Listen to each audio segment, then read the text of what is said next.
بنا رہے ہیں، مفتی صاحب کو کہہ رہے ہیں یہ والی حدیث آپ نے بتا دینی ہے، رہ نہیں جائے، اور ابھی شاہ صاحب کو بھی کچھ کہہ رہے ہیں۔ یہ مجھے خوشی ہوتی ہے کہ قاری صاحب ایک آزاد آدمی ہیں اور جیسے ہیں ویسے ہی ہیں۔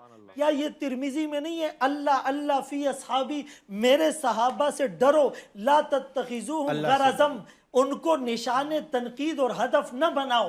لوگ ان سے محبت کرتے ہیں میری وجہ سے، لوگ ان سے بغض کرتے ہیں میری وجہ سے۔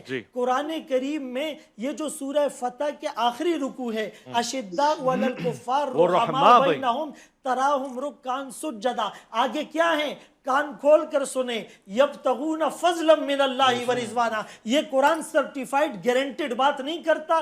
تراہم رکعا سجدا، یہ گارنٹیڈ بات نہیں ہے۔ سیماہم فی وجوہہم من اثر السجود، یہ گارنٹیڈ باتیں نہیں ہیں۔ تو کہنے کا مقصد یہ ہے کہ حضرت علی رضی اللہ عنہ، حضرت حسن اور حسین اہل بیت، ان کے فضائل ہمارے ممبروں سے بیان ہوتے ہیں۔ اب کوئی وہاں آتا ہی نہیں ہے اور اس کو سننے کے لیے تیار ہی نہیں ہے تو وہ ایک الگ بات ہے۔ عظمت صحابہ کی بات اگر کسی کو بری لگتی ہے تو یہ ڈنکے بجتے رہیں گے، اہل بیت کی محبت کے ڈنکے بھی بجیں گے، عظمت صحابہ کے ڈنکے بھی بجیں گے۔ وہ امیر معاویہ رضی اللہ عنہ کا نام لیا گیا، یہ میرے آقا کی لسان نبوت کی دعا نہیں ہے، اللہم اجعلہ ہادیا مہدیا واہدی بھی۔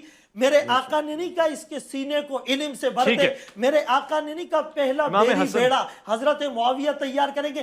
یہ کاتبین وحی کے سردار ہیں، 50 لوگ کاتبین وحی تھے، اللہ کی وحی کو لکھنے والے، ان کے سردار امیر معاویہ رضی اللہ تعالیٰ عنہ تھے۔